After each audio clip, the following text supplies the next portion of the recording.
బంగారు కొండ మీద శృంగార కోటలోన చిలకుంది తెమ్మంటావా, చిలకుంది తెమ్మంటావా?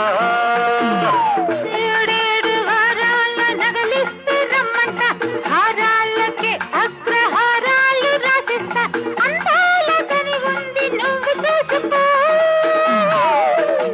నీకందాక కని ఉంటే నన్ను చూసుకో. నీ ఇల్లు బంగారంగా